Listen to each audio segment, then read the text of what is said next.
He's a Knighthood entertainer, multilingual maestro, and unapologetic Singaporean storyteller. From army days to dim sum dollies, Hossan Leong has spent decades making us laugh, think, and reflect. Today, we talk about comedy with conscience, socks that uplift, and the soul of Singapore, while I stir up a flavoursome Singapore chicken curry just for him. I'm Chris Choo, and this is Hotplate SG60. Hossan, Hi. welcome to Hotplate SG60. Thank you. Thanks for having me. Looking forward to this thing. You have a very interesting name, Hossan. Right? I've Googled it, I've chat GPT'd it, and trying to find some, backstory history to it. But how did you?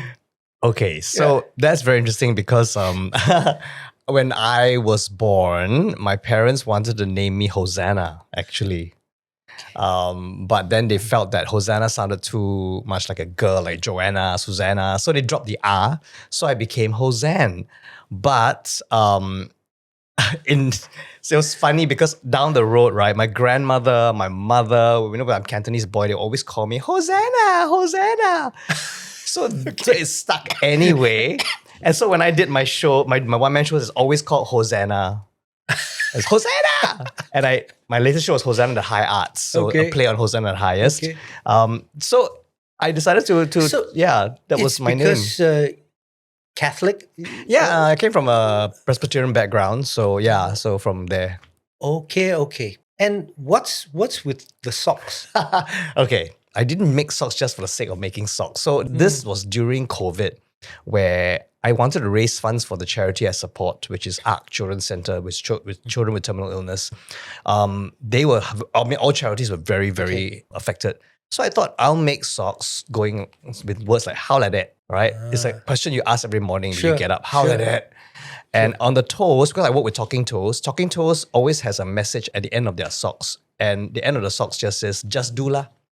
So it's something positive. Talking Toes is a local brand. It's a local brand. Yeah, they're amazing. So every pair of socks that you buy has something encouraging on your toes. So when you wear it every morning, you see it. Interesting. Yeah, and you get up and you go out of the house with a spring in your step. Wow. So I decided to make these to sell for charity. So it makes sense because they make socks, right? Because I was thinking the last place I want my face to be would be on. I always have to please buy and step on my face. Go ahead. Okay, so you speak French. You've won. I speak French. Won French awards, right? Cultural awards or things. Can you explain that? I mean, so I think because I took French up as because I had no choice really, because my journey was very weird. I was kicked out of school for failing Chinese. So I couldn't go to university, couldn't continue because I was kicked out when I was in JC 2. So they just said, okay, bye. Then I went, all right, fine. Then my dad said, go and study, please. What are you going to do for your life, right? So I went to study electronics. But this electronics school was partly funded by the French government back in the day. So it was, we had a lot of training doing electronic stuff like fix the mic and everything, but in French. Yeah. So we would then be, later on, if you graduate, when you graduate, you'd be you need to be pretty fluent in French you have to be learning. Because you get engineering, right? It's engineering in French, because, I wouldn't trust an engineer. My goodness. No, because the companies were all French companies, so you had no choice, you see. So like Thomson, Gem Plus, all the semiconductors were all French companies in Singapore. So we were then shipped to these companies to work. So we had to learn the manuals in French. Yeah. So then I graduated with a diploma in technical French. Then I thought, I love language so much. I fell in love with language and the culture. So I went on to study business French. And then finally, I got my real diploma in the language itself. Wow, that's impressive, man. Thank you. Okay, you got a couple of awards from the government. The French government. For it's for building bridges between the two countries culturally.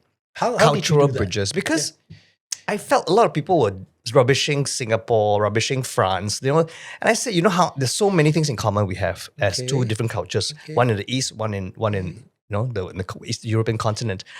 And I thought the only thing that could link these two cultures was music. through lyrics, through songs, and telling people, how many songs that we sing in English were actually from the French composers. Beyond the Sea, Somewhere La Mer? Beyond the Sea, Yeah. La Mer, originally French.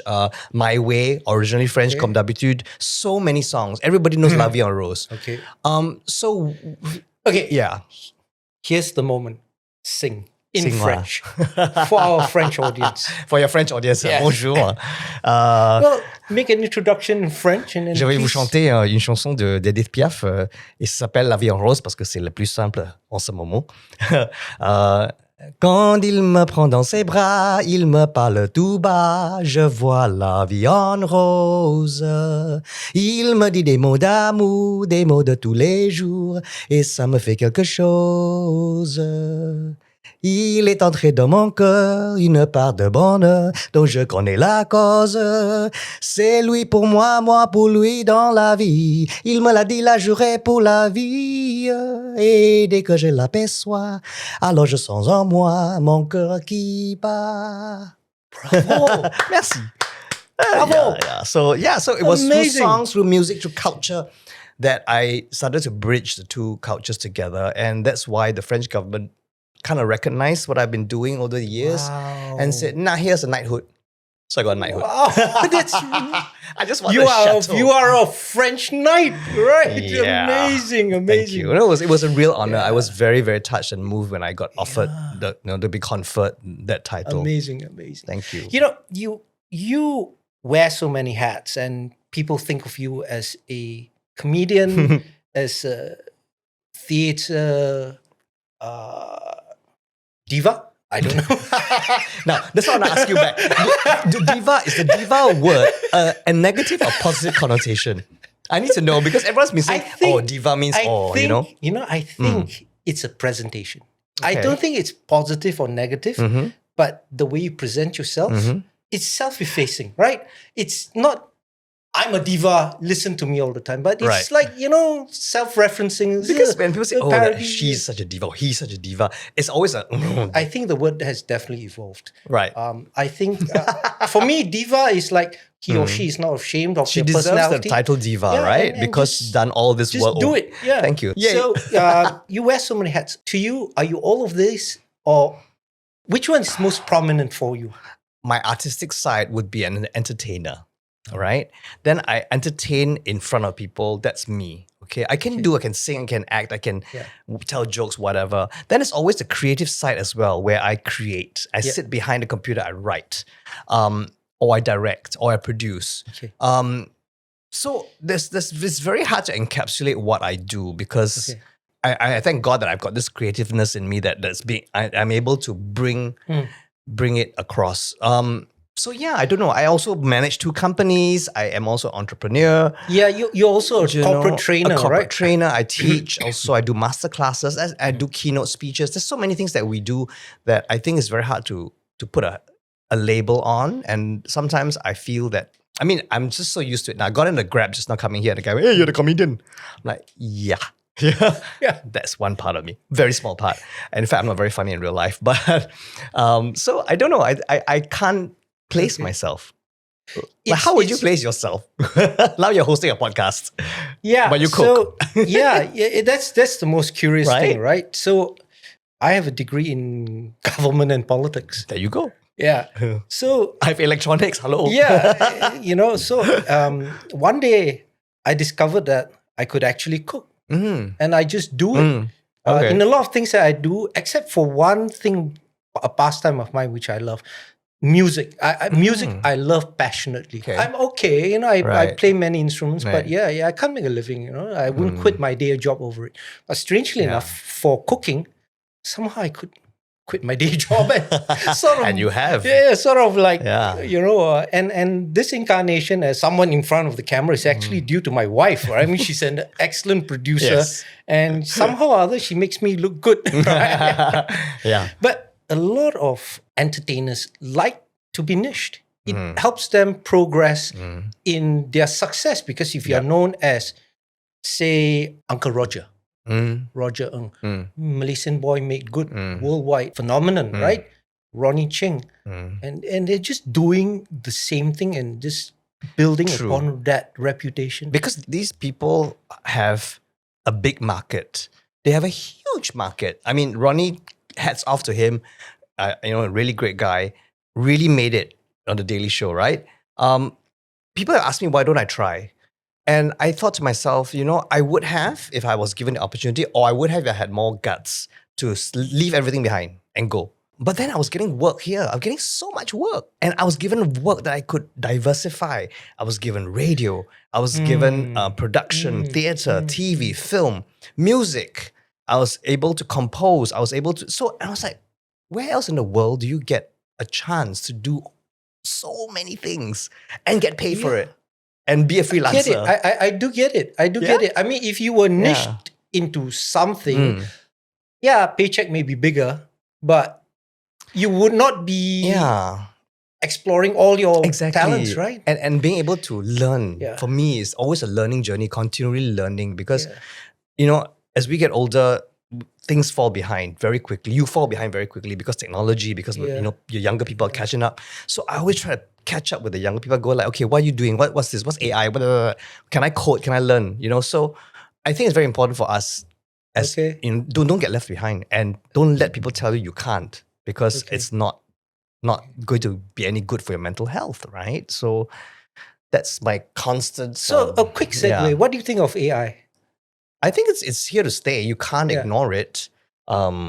It's gonna. It keeps evolving so fast that we have to learn how to use it to our advantage and not get scared of it. People are already saying that AI is going to replace actors, right? The way I see it, next 5 years, possibly. But yes and no. Could it replace entertainers and comedians? I don't know. Maybe the West, because there's so much material out there. Okay. But you want AI to write you a Singaporean joke? Cannot. I've tried.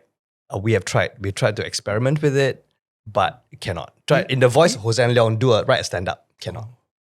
So in a way, I think... You know what's really funny? What? I was doing research on you on ChatGPT. So at the end of my question, I just asked for bio.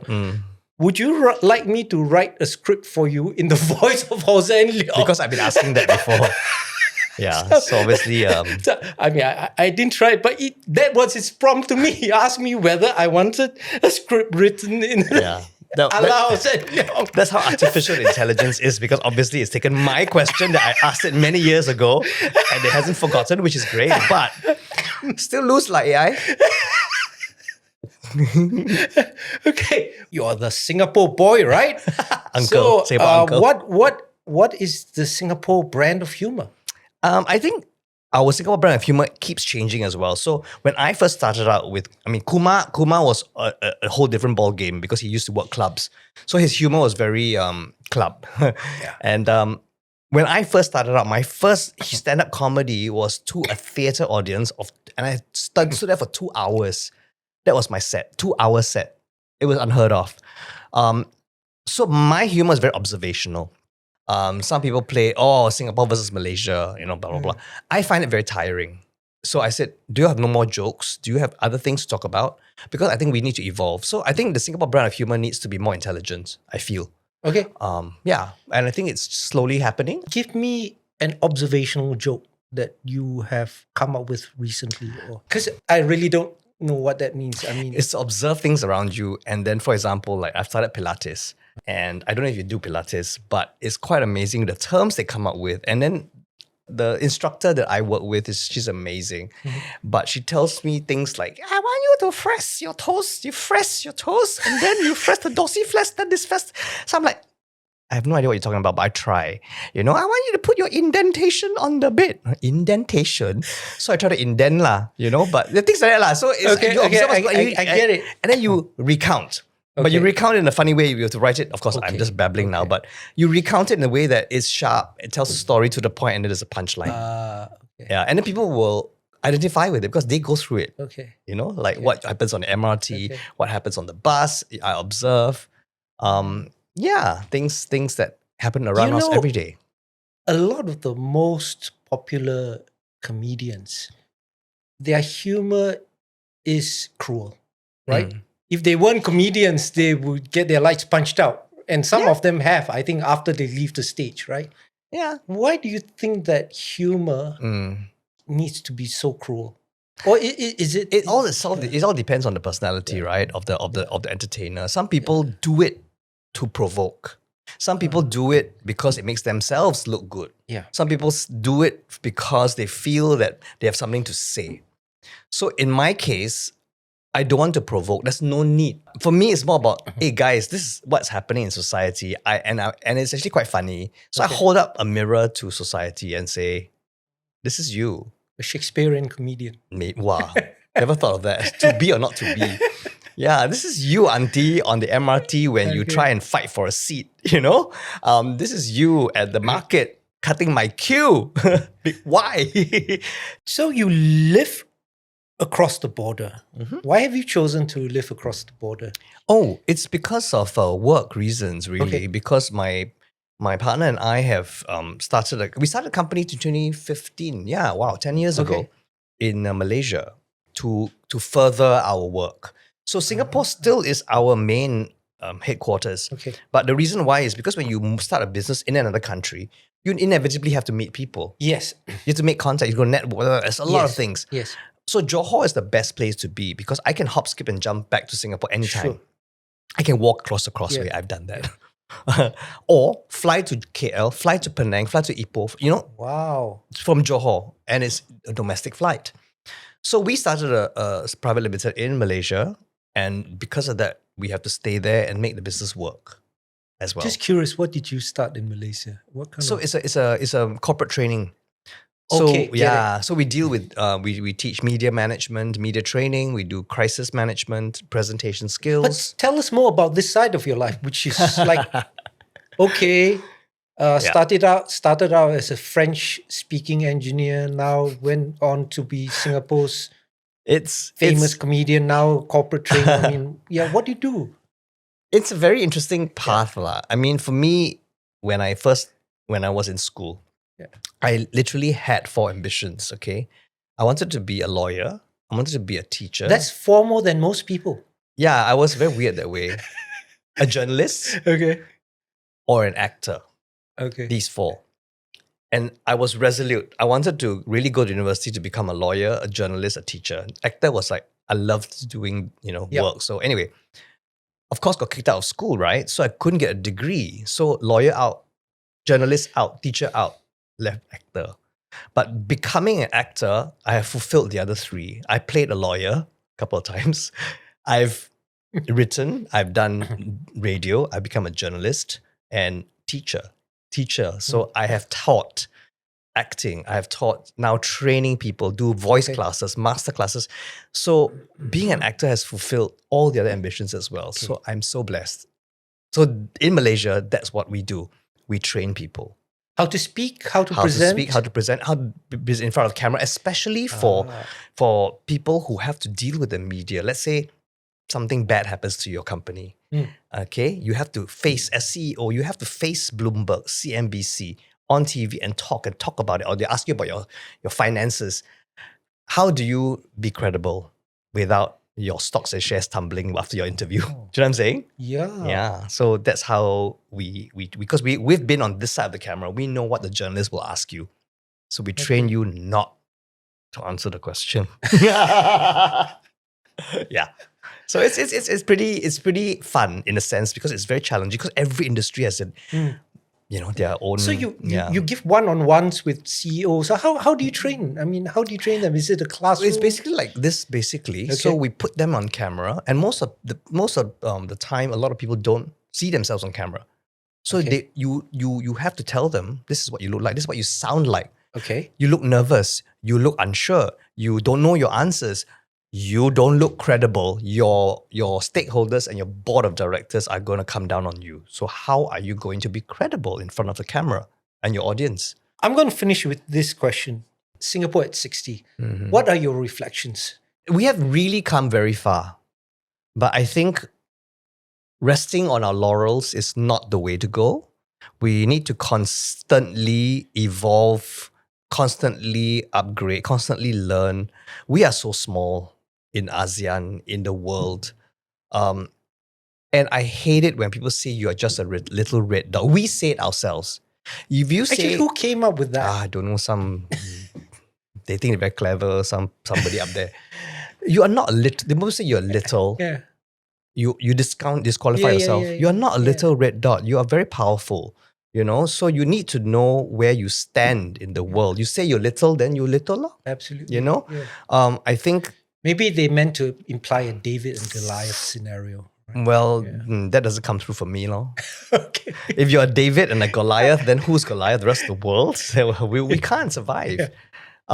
Also, I think a society in general need to be really, really open ourselves up to more inclusivity, more understanding, and more acceptance. Because people say, we are multicultural, we are whatever. Yeah, we are on the surface. But I have seen with my own eyes in the trains how other races get treated, how other communities get treated. Well, one thing I've noticed doing this series is that it's the entertainers, it's the playwrights, it's the comedians who, they have the conscience of the society. This is what we do. They bring up the absolutely things that that the rest of society don't dare to say, because that's why we are artists, because we hold up the mirror to you, and a lot of people don't want to see that reflection.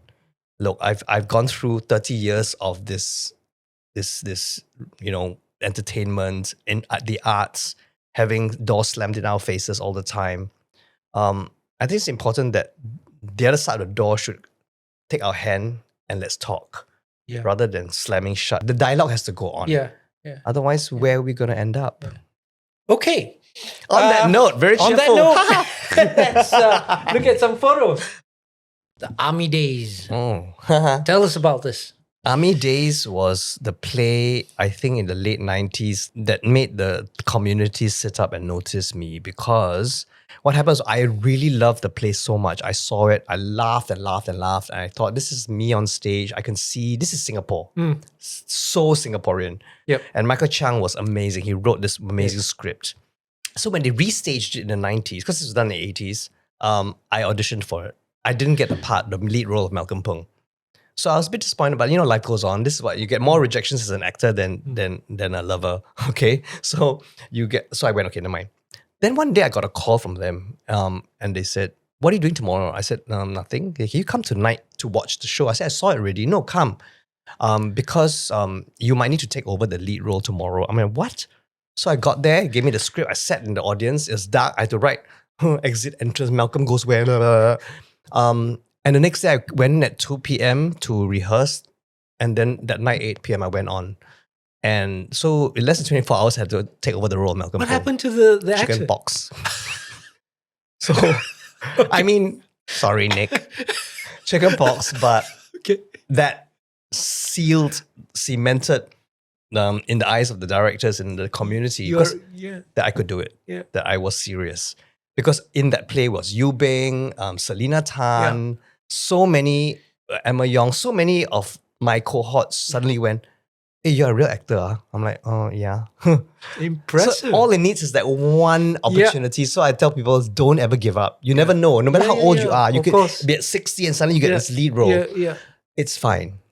So there's Army Days for you. And this? Oh my, this is the Dim Sum Dollies, of course. Dim Sum Dollies are, wow, we started off in 2003. Back then, the three of the girls and me, it was just a piano. I forgot to ask you about the piano skills, right? You are quite a maestro on the piano, right? How did you start on the I piano? was very, very fortunate because I wanted to learn piano when I was 6. Because I saw my cousin play and I said, I want to do that. And my mom and dad said, "What do you want for your 6th birthday?" I said, "I want a piano." And they thought, "Oh, stop it. We got no money. We're poor. We live in an HDB flat. We got space." But I said I wanted a piano, and they did it. They bought a second hand, and I loved it. I loved it. And it's one of the, I think besides my name, my parents gave me one of the best gifts ever. And that piano really broadened my horizons in the world of music and composition and orchestration. So, and harmonization. You went through the whole I went through the everything. gamut of grade A practice scales and all that. Oh my God, I did. Wow. But no regrets. So the Dim Sum Dollies always utilizes all these skills that I have to make Singapore laugh. Fantastic. And this? Oh my gosh. This is the first pantomime we ever did. Oh, it's like a who's who, right? Yes, the first one. It was in 2003. It was Cinderella. So I played the ugly stepsister together with Sheikh Haikal. It's a who's who. Yeah. So it was the first one. Yeah. So the short segue. Yeah. So this year when I'm doing Emperor's New Clothes, it's the second time I've ever acted in a pantomime, because this is 2003. And then since then I've directed pantomimes, but I haven't acted in it. So this is the first time since then that I'll be acting in a pantomime. Wow. Yeah. Amazing. And this is my attempt at doing getting to the Olympics. Of course, I failed.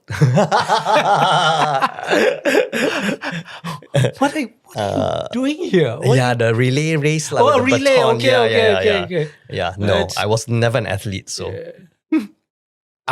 you at your...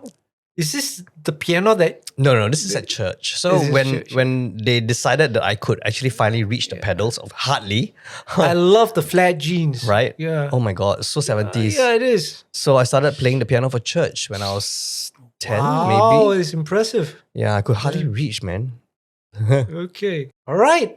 It was a wonderful conversation, Hossan. Thank you, Chris. Now we're going to go into the kitchen. I'm going to cook something for you, and you're going to help me. I am. And we'll come out here and chat and eat. All right. Okay. Cool. All right. I'm going to be making for you Singapore chicken curry. Oh. There is a thing here. It's Singapore style chicken curry because you're the Singapore boy, right? Okay. No curry powder here, just spice paste hand pounded from Malay, Chinese and Indian roots. Singapore chicken curry is fusion by fire, born in shared kitchens. Very simple ingredients. We've got lemongrass, some garlic, a bit of blue ginger or galangal, and then red chili, shallots, and belacan. I love it. This is the rempah The Rempah. that has already been pre-ground. Otherwise, we'll be here till tomorrow. Okay. Okay, let's start. Oil. This is sunflower oil. Sunflower, okay. So the Rempah you use hasn't been fried yet, like it was all this and then that. And Yeah, now so frying it. now you have to tumis it. Okay. Tumis it means to fry it until the oil split. You can see the oil has risen to the top. Yeah. Nice red color. Okay. Now we can add in The chicken. I can add in the potatoes right now. Okay. It smells really giving me Queenstown in my 2-bedroom kitchen vibes. My mother used to make me tumbuk the chili and the garlic and the belacan and everything. Okay. Okay, so now we're going to add in what is this? That's your potato, right?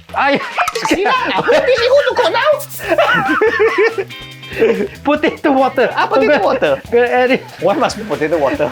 No, I needed water, but this will suffice. This will suffice. And now we will add in some santan. We like santan. Yeah. Then stir.